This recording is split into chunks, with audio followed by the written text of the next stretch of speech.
Bem,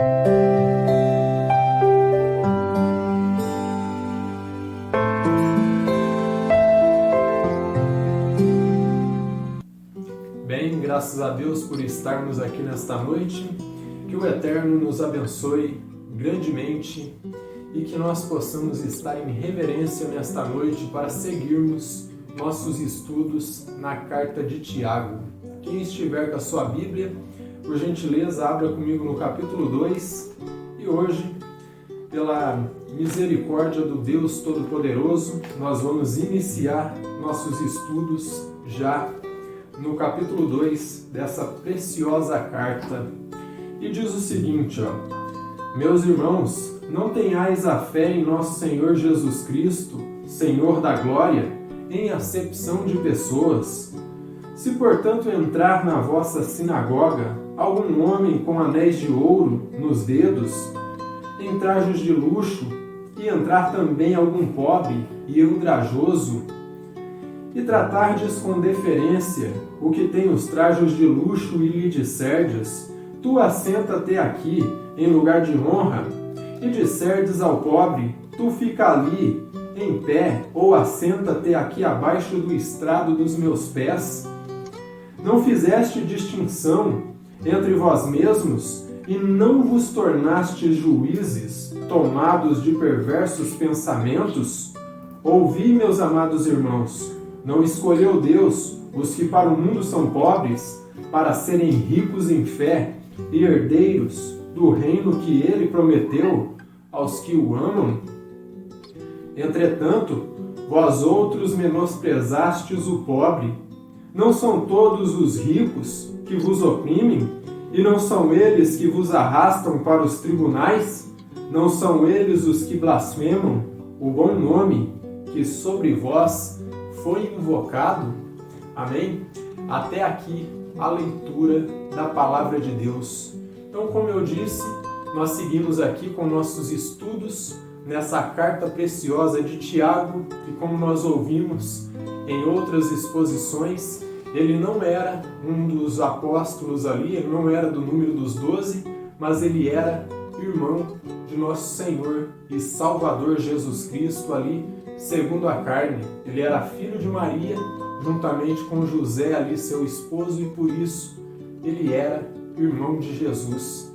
E desta forma, ele começou ali, após a morte de seu irmão, a pregar o Evangelho de nosso Senhor e Salvador Jesus Cristo, depois que ele entendeu que seu irmão, de fato, era o Messias. Então, o nosso autor, após ele concluir aqui as suas argumentações e exortações a respeito do que era uma fé genuína e o que ele definia ali, que era a prática da palavra, que definia que a religião verdadeira era de acordo à prática da palavra, ali nos versos anteriores, ao final ali do capítulo 1, ele veio trazendo aquela mensagem extraordinária ali, que nós ouvimos no culto passado, a respeito do que era uma fé genuína, uma fé verdadeira, uma religião embasada na palavra, uma religião de práticas da palavra.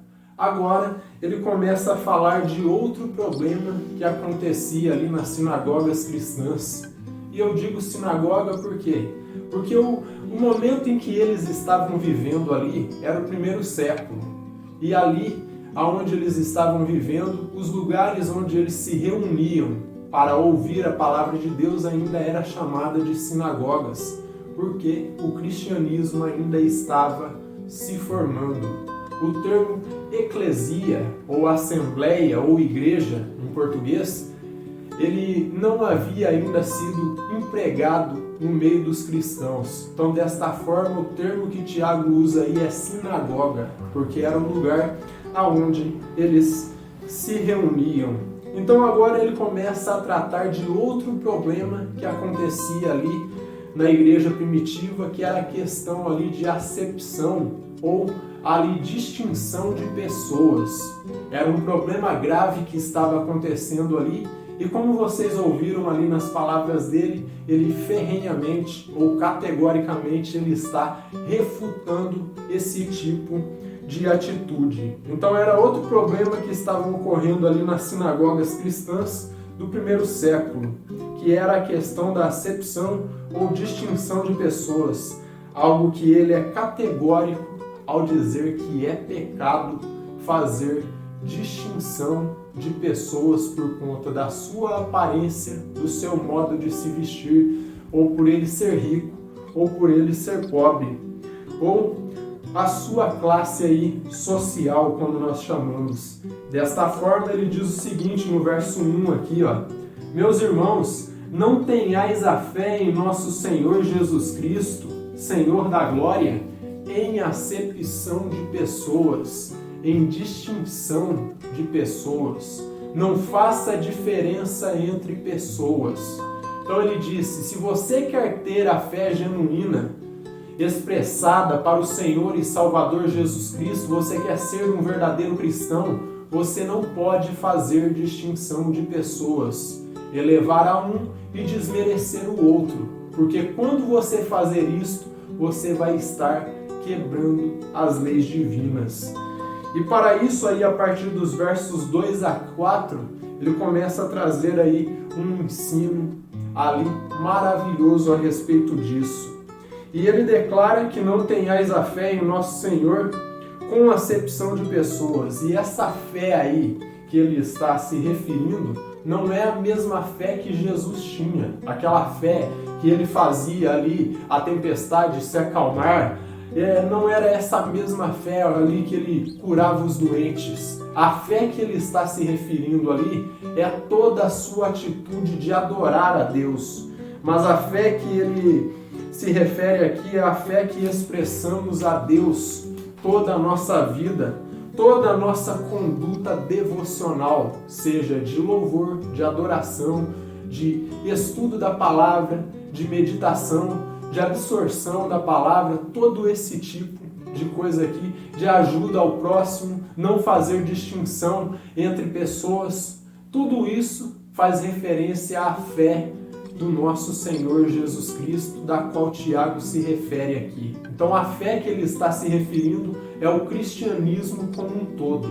Então o que ele está dizendo? Se você quer ser um cristão genuíno, você não pode fazer esse tipo de coisa aí, separar as pessoas. Então desta forma é o cristianismo como um todo o que ele diz aqui. De modo que o que ele salienta é que se de fato os cristãos judeus queriam servir ao Senhor e Salvador Jesus Cristo, eles não deviam julgar as pessoas pela sua aparência. E o julgamento que ele diz ali, esse tipo de julgamento em que você pega e dá um lugar de honra para uma pessoa só porque ela tem um poder mais aquisitivo do que o outro, ela se veste melhor, ou o dízimo que ela dá na igreja é um pouco maior. Não, ele está dizendo, todos são iguais, não importa a sua classe social, seja rico ou seja pobre, todos são filhos de Deus e merecem um lugar de honra aí na igreja do nosso Senhor e Salvador Jesus Cristo. Então eles não deviam julgar as pessoas pela aparência, ou seja, exaltar alguém porque se veste de modo melhor e ele aparenta ser rico, e diminuir o outro porque, como ele narrou ali, aparece com uma veste mais simples, talvez até suja, como é esse verbo andrajoso que ele usou aí. Andrajoso no original grego se refere a uma pessoa que entra na congregação com vestes todas sujas, ali todo esfarrapado. E ele diz o seguinte, você não pode fazer distinção entre aquele que está com a roupa suja e aquele que vem com vestes de luxo, com vestes ali resplandecentes, como era o caso dos ricos ali naquele momento. Então não faça distinção entre um e outro, não porque ele é rico e menos porque ele é pobre ou humilde. E nos versos 2 a 4 ele traz uma situação aqui, ó. Se portanto entrar na vossa sinagoga algum homem com anéis de ouro nos dedos, e isso aqui, um dos historiadores que eu estive observando ali, ele diz que esses anéis nos dedos ali fazia totalmente referência que esse homem era muito rico e era muito poderoso, porque eles gostavam de se gabar ali de anéis, colocar vários anéis nos dedos para demonstrar que tinham um grande poder aquisitivo. E muitas vezes esses anéis aí eram de metais preciosos, ouro, prata, ali cobre, e desta forma se gabavam do que eles tinham. Então segue dizendo, se portanto entrar na sinagoga algum homem com anéis de ouro nos dedos, em trajes de luxo, e entrar também algum pobre e andrajoso, e tratardes com deferência o que tem os trajos de luxo, e lhe disserdes, tu assenta-te aqui em lugar de honra, e disserdes ao pobre, tu fica ali em pé, ou assenta-te aqui embaixo do estrado dos meus pés, não fizeste distinção entre vós mesmos, e não vos tornaste juízes, tomados de perversos pensamentos? E aqui Tiago já começa a refutá-los. Ele não está falando aqui com pessoas incrédulas, ele está falando com pessoas que confessavam com seus lábios que criam no Senhor e Salvador Jesus Cristo.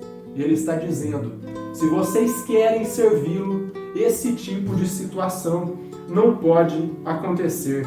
Então aqui ele passa a trazer uma situação aqui que talvez pareça hipotética, como se ele estivesse usando esta situação aqui como um exemplo, mas isto era algo real que acontecia nas sinagogas. Quando um rico chegava, ele era colocado em lugar ali de honra, era engrandecido, e se chegava um pobre, eles colocavam ali no estrado dos pés do rico. E sabe o que era o estrado? O estrado era o lugar onde o rico colocava os seus pés ali para descansar. E o que isso quer dizer?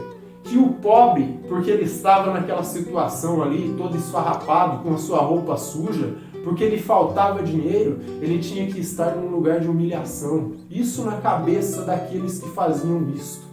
E Tiago está dizendo, isso é errado. Se você fizer isso, você vai pecar contra o Senhor.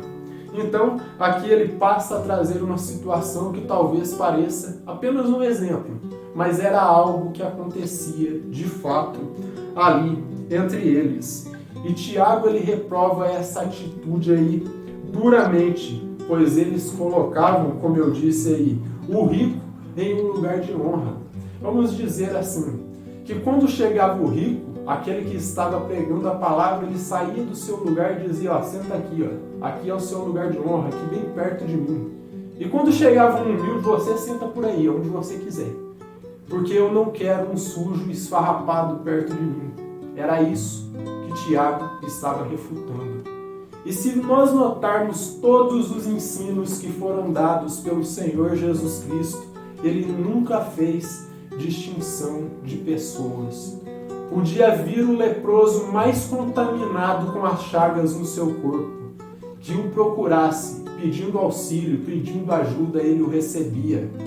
A mulher ali, que era uma prostituta, que lavou os seus pés, que não cansou ali de beijar os seus pés ali e lavar os seus pés com lágrimas e depois ungí-lo com um frasco de alabastro, com um frasco de perfume muito caro ali, ele não a reprovou. Ainda que Simão, o sacerdote, ele dizia, se de fato esse aí fosse profeta, ele saberia quem era esta mulher.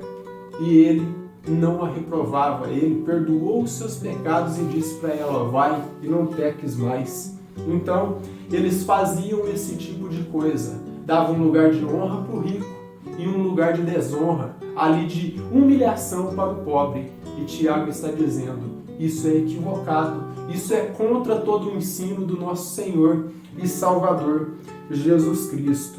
Então colocavam o pobre ali debaixo do estrado do rico, um local ali que era, como eu disse, o local onde o rico colocava os seus pés para descansar. Local de humilhação era onde eram colocadas as pessoas mais simples, ali dentro da sinagoga. E deste modo, ali, este homem pobre andrajoso ali, de vestes ali um pouco sujas, ele era humilhado dentro da sinagoga. E Tiago reprova essa situação e diz: isto é pecado, você está pecando contra Deus quando você faz distinção. E por isso o nosso autor o repreende, ou os repreende severamente, e diz que eles estavam tomados ali de maus pensamentos. Isso está aqui no verso 4. Ele diz, não fizeste distinção entre vós mesmos e não vos tornaste juízes tomados de perversos pensamentos, porque faziam distinção entre pessoa e pessoa. Então eles estavam tomados com perversos pensamentos e demonstra que eles estavam pecando, pois, como eu disse, nem Deus o Pai, nem Jesus, quando se expressavam com relação a este tópico do qual Tiago está tratando aqui, eles faziam distinção de pessoas. Deus sempre foi imparcial quanto a isso. Ele olha a todos sempre como pecadores, pessoas que estão rendidas debaixo do pecado, que são ali pessoas deploráveis que necessitam de remissão de pecados. Ele não fazia nenhum tipo de distinção. Veja o que diz aqui em Jó, no capítulo 34 e verso 19. Veja o que nós encontramos aqui nesse livro de sabedoria, o profeta Jó nos dando um ensino também com relação a isso. Jó 34, verso 19, ele diz assim, quanto menos aquele que não faz acepção de pessoas, de príncipes, nem estima ao rico mais que ao pobre, porque todos são obra das suas mãos. Então o que Jó está dizendo aqui? O Eterno, ele não faz acepção, ele não faz distinção de pessoas entre ricos e pobres, porque todos, tanto o rico quanto o pobre, são obra das suas mãos. E Jesus, aqui em João capítulo 7, versículo 24, diz o seguinte também, João capítulo 7 e versículo 24, veja o que nós encontramos aqui nas palavras do Senhor Jesus. Diz assim: não julgueis segundo a aparência, e sim pela reta justiça. Então ele não julgava ninguém pela aparência, mas ele julgava segundo a reta justiça.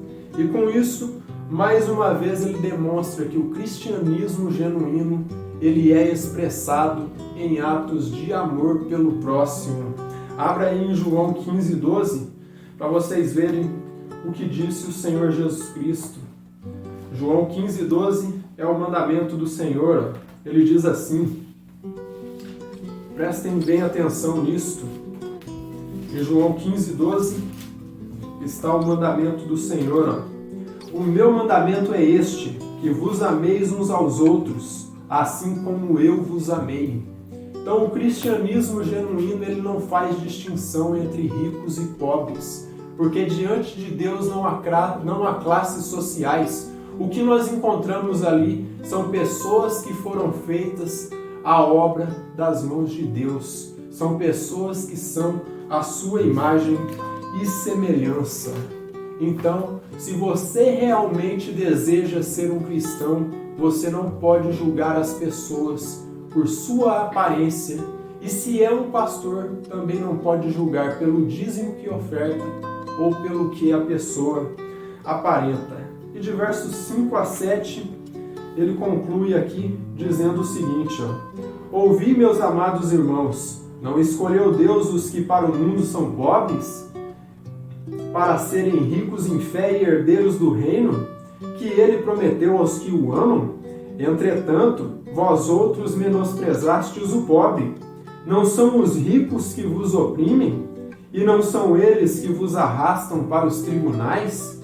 Não são eles os que blasfemam do bom nome que sobre vós foi invocado?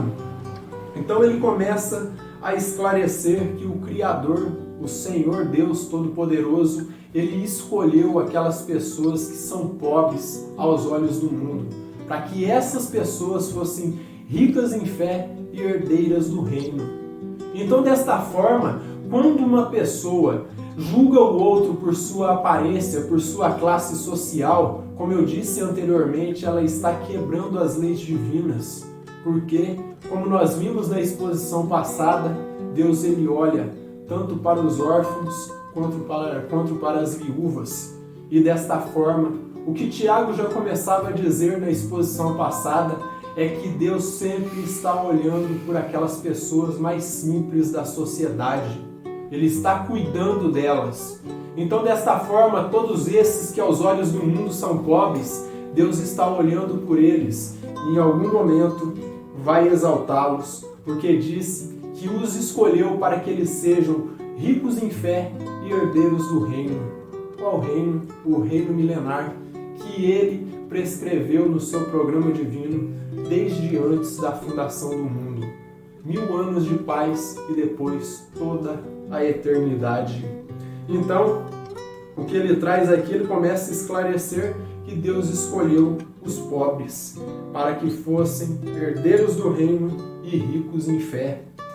Com isso demonstra que quem aprecia o rico e despreza o pobre, como eu disse, quebra as leis divinas.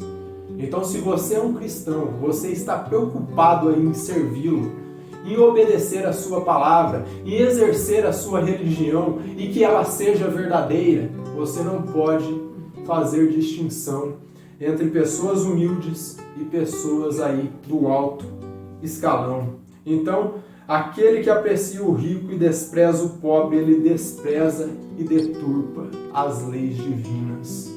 E todo aquele que deturpa as leis divinas, o que está reservado para ele é o juízo eterno que está por vir.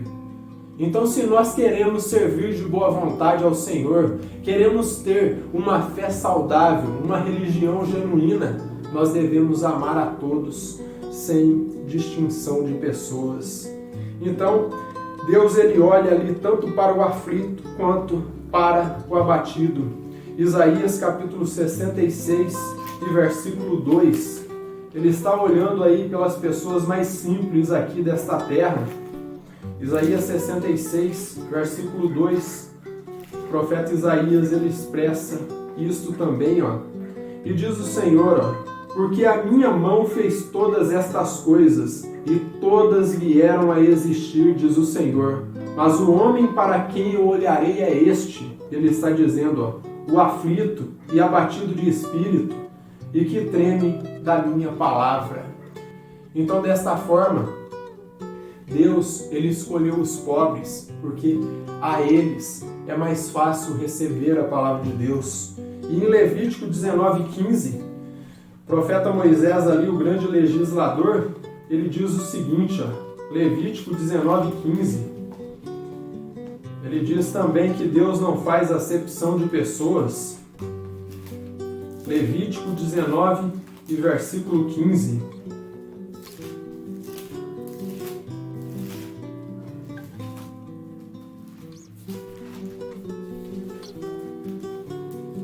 Levítico 19, versículo 15, diz assim, não farás injustiça no juízo, nem favorecendo o pobre, nem comprazendo ao grande.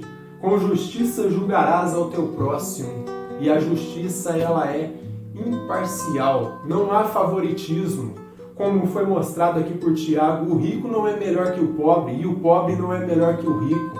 Todos são iguais diante de Deus, e todos são dignos de uma palavra de arrependimento. Então Deus de fato ele se compadece dos humildes. Ele tem olhado por esses humildes.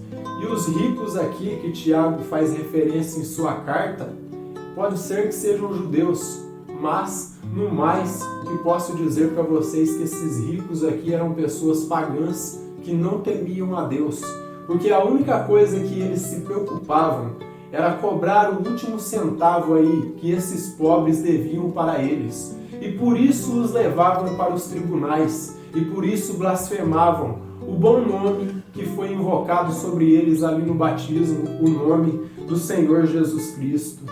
Então os ricos que ele se refere aqui provavelmente eram pessoas pagãs. Gente pagã que não temia a Deus e por isso blasfemavam do nome do Senhor e oprimiam os pobres. E na maioria das vezes, como eu disse a vocês aí, o que eles queriam era arrastar esses pobres aí até os tribunais e cobrar até o último centavo de dinheiro que os pobres deviam para eles. Era cobrar o último centavo que eles deviam. E uma situação interessante que nós vemos aqui em Mateus 18, versículo 23 ao 28. Mateus 18, versículo 23 ao 28, diz assim, falando a respeito do credor incompassivo, ilustra claramente como eram esses ricos daquele tempo. Por isso o reino dos céus é semelhante a um rei, que resolveu ajustar contas com os seus servos, e passando a fazê-lo, trouxeram-lhe um que lhe devia 10.000 talentos. Então o homem aqui devia uma grande quantidade, uma grande soma de dinheiro para esse rei. Não tendo ele, porém, com o que pagar, ordenou o Senhor que fosse vendido ele, a mulher, os filhos e tudo quanto possuía, e que a dívida fosse paga. Era o que acontecia com um pobre quando devia para um rico. Se você não tinha dinheiro, você e sua família eram vendidos como escravos para que a dívida fosse ali quitada. Então o servo, prostrando-se reverente, rogou: "Sê paciente comigo, e tu te pagarei." E o senhor daquele servo, compadecendo-se, mandou-o embora e perdoou-lhe a dívida. Saindo, porém, aquele servo, encontrou um dos seus conservos que lhe devia 100 denários e, agarrando-o, o sufocava, dizendo: "Paga-me o que deves." E William Barclay, um historiador e teólogo, ele diz o seguinte, se um credor ele encontrasse na rua algum que lhe devia, podia tomá-lo pelo colarinho, quase afogando-o, e arrastá-los aos tribunais. Isso é o que os ricos faziam com os pobres. Então o historiador está dizendo o mesmo que a Bíblia aqui. Vocês viram que esse credor incompassivo, ele encontrou um daqueles que devia para ele, e a única coisa que ele quis fazer foi esganá-lo e falar: "Paga o que você me deve", e arrastá-lo para os tribunais. Então são esses tipos de ricos aí que Tiago está indo contra. Os ricos que só se preocupavam com o dinheiro e gostavam de ali cobrar até o último centavo que esses pobres deviam para eles. Deste modo, o que Tiago está condenando aqui não era a riqueza do rico, mas era a sua falta de amor para com o próximo. Aquilo que o William Barclay chama de insensibilidade. E o que isso quer dizer? Que esses homens eram, primeiramente, insensíveis, frios, eles não tinham nenhum tipo de compadecimento por causa das necessidades ali dos pobres, eles não estavam nem aí. Emprestavam dinheiro já na intenção de cobrar e humilhar essas pessoas e levá-los aos tribunais, sabendo que eles não tinham condições de pagar. Quando o que eles deviam fazer era ajudar essas pessoas. Quando essas pessoas os procuravam, deviam oferecer-lhe algum tipo de trabalho, oferecer-lhe algum alimento, algum agasalho para se vestir, coisa que Tiago, na próxima sessão deste capítulo, já vai começar a tratar também. Então eles eram insensíveis, eles não eram clementes e nem se compadeciam das dificuldades dos mais humildes. Eles não tinham nenhum tipo de preocupação com o próximo. Por isso que eram pessoas pagãs que não temiam a Deus, blasfemavam do nome de Cristo, do nome de Deus. Com isso eu já posso concluir com algumas aplicações aqui a esse texto. Primeiro, qualquer tipo de discriminação aqui, seja do gênero que for, meus irmãos, seja por causa de aparência, classe social, ou porque é rico, ou porque é pobre, seja por causa do sexo, porque é mulher, você humilhar, todo esse tipo de coisa aí, isso aí é pecado diante de Deus, porque Deus ele não faz acepção de pessoas. Abra comigo em Romanos 2,11.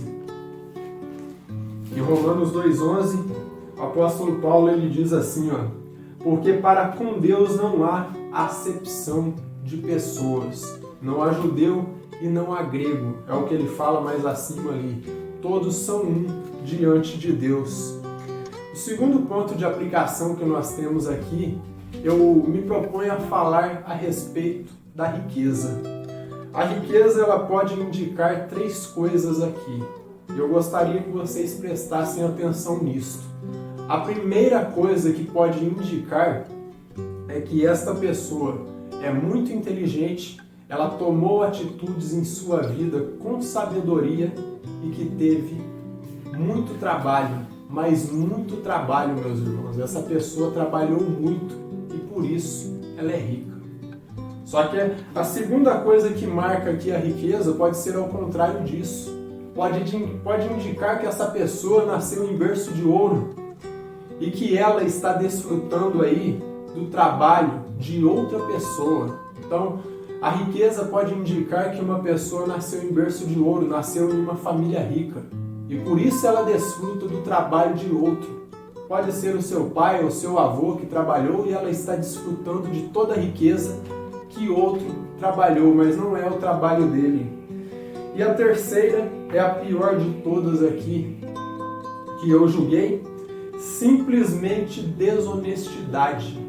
A riqueza pode indicar, como era o caso desses credores incompassivos aí que nós encontrávamos ali no primeiro século, que só queriam esganar aqueles que deviam para eles e arrastá-los para os tribunais.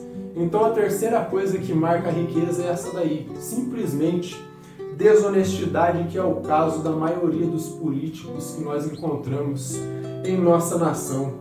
Deste modo, nós jamais devemos ter uma espécie de favoritismo entre nós, algum tipo de desmerecimento de uns e favorecimento de outros.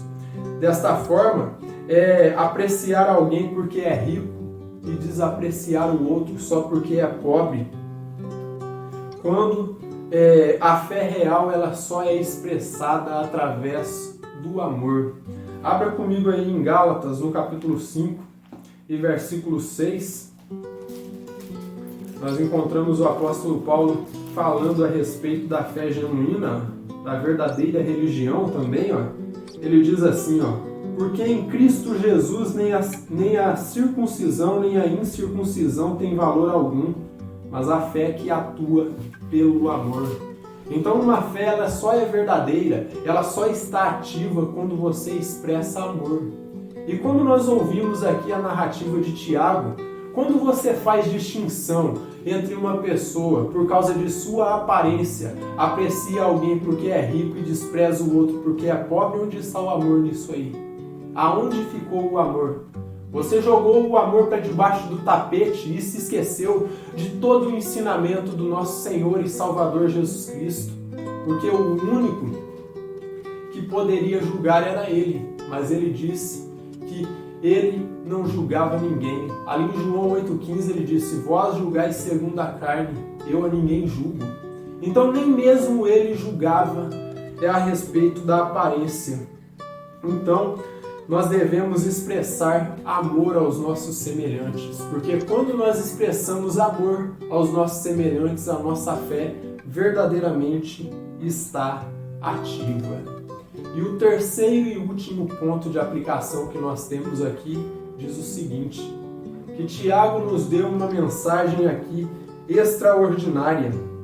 Uma mensagem extraordinária foi ensinada por Tiago aqui nesta carta para cada um de nós, mensagem que nos faz entender que Deus escolheu os humildes. E sabe para quê? Para acabar de vez com o orgulho dos ricos. Foi para isso que ele escolheu os pobres. E Paulo ele argumenta algo nesse mesmo sentido aqui em 1 Coríntios, no capítulo 1, de versículos 26 até o 29. 1 Coríntios, capítulo 1, versículos 26 até o 29, o apóstolo Paulo, ele argumenta na mesma linha de raciocínio aqui de Tiago. Os dois estavam em harmonia. Irmãos, reparai, pois, na vossa vocação, visto que não foram chamados muitos sábios segundo a carne, nem muitos poderosos, nem muitos de nobre nascimento. Pelo contrário, Deus escolheu as coisas loucas do mundo para envergonhar os sábios, e escolheu as coisas fracas do mundo para envergonhar as fortes. E Deus escolheu as coisas humildes do mundo e as desprezadas, e aquelas que não são, para reduzir a nada aquelas que são, a fim de que ninguém se vanglorie na presença de Deus. Então Deus escolheu os humildes para acabar de vez ali com o orgulho dos ricos. E João Calvino, comentando esta carta, ele diz algo aqui muito interessante. Ele diz assim, não escolheu Deus os pobres deste mundo? De fato, não exclusivamente, ele diz, de fato, não exclusivamente, mas ele quis começar por eles, a fim de abater o orgulho dos ricos. E isso, o Criador, meus irmãos, aqui eu já começo a trazer algo mais aqui para vocês, e isso o Criador ele fez para que ninguém se exalte por causa de sua posição social ou por causa de sua inteligência, por causa de sua muita sabedoria ou porque ele é de nobre nascimento, assim como Paulo disse ali. Não, mas que se humilhe e entenda que todos nós somos pecadores e carecemos da glória de Deus. Então o Senhor, o Deus Todo-Poderoso, ele escolheu os humildes aí para que ninguém se exalte por causa da sua posição social, por causa da sua sabedoria ou por causa do seu nobre nascimento, mas que se humilhe e entenda que é um pecador, que nós somos pecadores e que sem Deus nós não somos nada e nada nós podemos fazer. Se Ele não for conosco, nós vamos padecer certamente. Então devemos reconhecer que diante da imensidão do Eterno, nós somos pequenos, somos todos iguais. Não há distinção entre A ou B, entre ricos ou pobres. E como abordado, nós somos pecadores e carentes da glória de Deus. Nós fomos separados da glória de Deus por causa do pecado. E por isso nós necessitamos de remissão de pecados.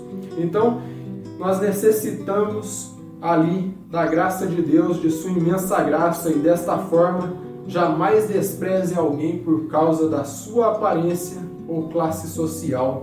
Sempre olhe a todos sem parcialidade, sem distinção, porque você deve olhar a todos sem parcialidade. Você não pode ser parcial.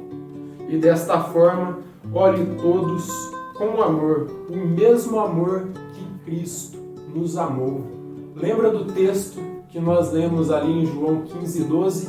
Que o mandamento do Senhor era que vos ameis uns aos outros com o mesmo amor com o qual vos amei. Bom, que o Eterno nos abençoe grandemente e jamais seja parcial. Você deve ser imparcial porque Deus é imparcial.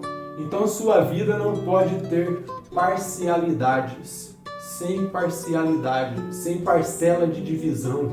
Você deve olhar a todos igualmente. Que o Eterno nos abençoe grandemente.